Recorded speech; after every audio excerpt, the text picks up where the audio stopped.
सहारा जंगल में सारे पंछी बहुत डरे हुए हैं क्योंकि जंगल में बहुत बड़ा तूफान आने वाला है। सारे पंछी परेशान होकर खड़े हुए थे। उन्हें डर था कि अगर बड़ी बारिश होगी तो सब पंछी के घोंसले तबाह हो जाएंगे। दोस्तों, हम सब पर बहुत बड़ी एक विपदा आन पड़ी है। हमारे मौसम के जानकार पक्षियों ने यह सूचना दी है कि 2 से 3 दिन में बारिश के साथ साथ बहुत बड़ा तूफान आने वाला है। आप सबको जल्द से जल्द घोंसले पक्के करने होंगे। सब पंछी डर के मारे एक दूसरे की तरफ देख रहे थे। उसमें से एक पंछी ने कहा, राजा जी, हम 2 दिन में कैसे घोंसला बनाएंगे? लकड़ियां जमा करने में ही हमें 7 से 8 दिन लग जाएंगे। तुम चिंता मत करो, हमने इसकी व्यवस्था पहले से ही कर ली है। हमारे राज्य के भंडार में कुछ लकड़ियां जमा है। आपातकालीन समय के लिए इसे रखा था। अब इसका इस्तेमाल करने का समय आ गया है। हमारे सहारा राज्य के सिपाही आपके घोंसले के नीचे कुछ लकड़ियां डाल देंगे। आपको सिर्फ अपने घोंसले पक्के करने हैं। चलो, अब घोंसलों की तैयारी में लग जाओ। सारे पंछी अपने अपने घोंसले की तरफ निकल पड़े। अब मैं क्या करूं? मेरा तो इस दुनिया में कोई नहीं है और अब मुझसे ये सब काम भी नहीं होते। तुम चिंता मत करो मीनू मौसी, मैं हूं ना आपके साथ। हम दोनों मिलकर अपना घोंसला बनाएंगे ताकि दोनों का समय बच जाए। नहीं नहीं, मुझे किसी का एहसान नहीं चाहिए।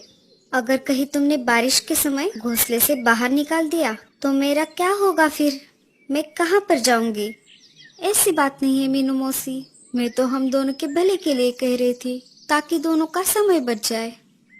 रहने दो, मैं देख लूंगी। ठीक है, जैसे आपकी मर्जी।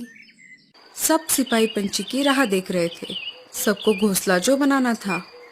थोड़ी देर बाद सिपाही पंछी लकड़ियां लेकर आ गए।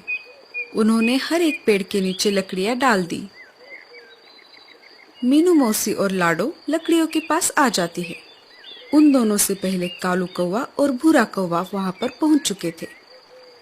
आ गए दोनों। काम के समय पर तो गायब रहोगे और जब प्रसाद बट रहा हो तो दोनों पहले से हाजिर रहते हैं। मतलब ही कहीं के। अरे मीनू मौसी, इन लकड़ियों पर सिर्फ तुम्हारा नाम नहीं लिखा है, इन पर हमारा भी अधिकार है। हाँ हाँ, मुझे मत सिखाओ क्या अधिकार है और क्या नहीं। मैं तुम जैसों को बहुत अच्छी तरह से जानती हूँ। ये सिर्फ 3 घोंसले बनाने जितनी ही लकड़ियाँ है और इनमें से मैं मेरा हिस्सा नहीं देने वाली। तुम तीनों में से किसी एक को ये सिर्फ 3 घोंसले बनाने जितनी ही लकड़ियाँ है और इनमें से मैं मेरा हिस्सा नहीं देने वाली। तुम तीनों में से किसी एक को दूसरी लकड़ियों का इंतजाम करना पड़ेगा। मीनू मौसी, ये समय झगड़ा करने का नहीं है। ऐसी स्थिति में हमें समझौते से काम लेना पड़ेगा। मैं नहीं करने वाली समझौता। समझौता करना है तो आपस में करो। कालू सही कह रहा है मौसी, हमारे पास बहुत कम समय है। बारिश का तूफान कभी भी आ सकता है। हम चारों में से किसी 2 को एक घोंसले में रहना होगा। ऐसा करो, कालू और भूरा मिलके एक घोंसला बना सकते हैं। दोनों की जोड़ी अच्छी बनेगी। नहीं नहीं रे बाबा, ये कालू बहुत ही आलसी और कामचोर है। इसकी और मेरी नहीं बनेगी। कालू भैया, अब हमारे पास दूसरा उपाय नहीं है। अगर आपको कोई परेशानी नहीं है तो हम दोनों साथ में घोंसला बना लेते हैं। मुझे कोई परेशानी नहीं साथ में घोंसला बना लेते हैं। मुझे कोई परेशानी नहीं है लाडो। तो चलो फिर हम घोंसला बनाने की जगह तय करके आते हैं। हाँ हाँ, जाओ जाओ। वैसे भी मुझ जैसी अबला चिड़िया की कौन मदद करने वाला है। आप भी हमारे साथ चलिए, हम सब अच्छी जगह तय करते हैं। मुझे कम अकल मत समझो। मैं क्या बेवकूफ लगता हूँ? मैं तुम तीनों से अच्छा घोंसला बना सकता हूँ। भूरा कहते हैं मुझे। लाडो, चलो हम हमारा काम करते हैं। सब घोंसले की जगह ढूंढने लगे। कालू भैया, आप बताइए, घोंसला कहाँ बनाना चाहिए? अरे उसे क्या पूछ रही हो, मैं बताती हूँ। वैसे भी तुम दोनों से ज्यादा मुझे अनुभव है। घोंसला ऐसी जगह पर बनाना होगा जहाँ पर लकड़ियाँ लाने में परेशानी ना हो। नहीं लाडो, घोंसला ऐसी जगह पर बनाना होगा जहाँ पर बाढ़ का पानी ना पहुँच पाए। आपने ठीक कहा कालू भैया, हम ऊंची जगह पर ही घोंसला बनाएंगे। हाँ हाँ, तुम्हें तो उसकी बात ही ठीक लगेगी। तुम्हारे घोंसले का पार्टनर जो है, मैं तो चली मेरा मेरा घोंसला बनाने। ऐसा कहकर मीनू मौसी लकड़ियाँ लाने के लिए निकल पड़ती है। लाडो, तुम घोंसला बनाने में माहिर हो। तुम घोंसला बनाओ, मैं तुम्हें लकड़ियाँ ला कर दूंगा। हाँ कालू भैया, इससे हमारा काम भी आसान होगा। अब क्या था, सब तो तय हो चुका था। कालू लकड़ियाँ उठा कर लाता और लाडो घोंसला बनाने लगती। इधर भूरा कौवा वजन में हल्की लकड़ियाँ उठाकर अपनी डाली पर रख रहा था। मैं चुपके से जाकर कुछ लकड़ियाँ उठाकर लेकर आती हूँ। इधर भूरा जमीन से लकड़ियाँ उठाकर पेड़ की डाली पर रख दे और इधर मीनू मौसी उस रखे हुए लकड़ियों को उठाकर अपने डाली पर रखती। अरे, ये क्या हो रहा है? बहुत देर से मैं लकड़ियाँ इकट्ठा कर रहा हूँ, पर लकड़ियाँ तो जमा ही नहीं हो रही। चलो, मुझे लगता है इन लकड़ियों से मेरा घोंसला बन जाएगा। ऊपर कालू और लाडो की मेहनत की वजह से उन दोनों का घोंसला बनकर तैयार हो गया। उन दोनों का घोंसला तैयार हो चुका है, ये देखकर मीनू मौसी बहुत जलने लगी। ओई माँ, मर गई रे।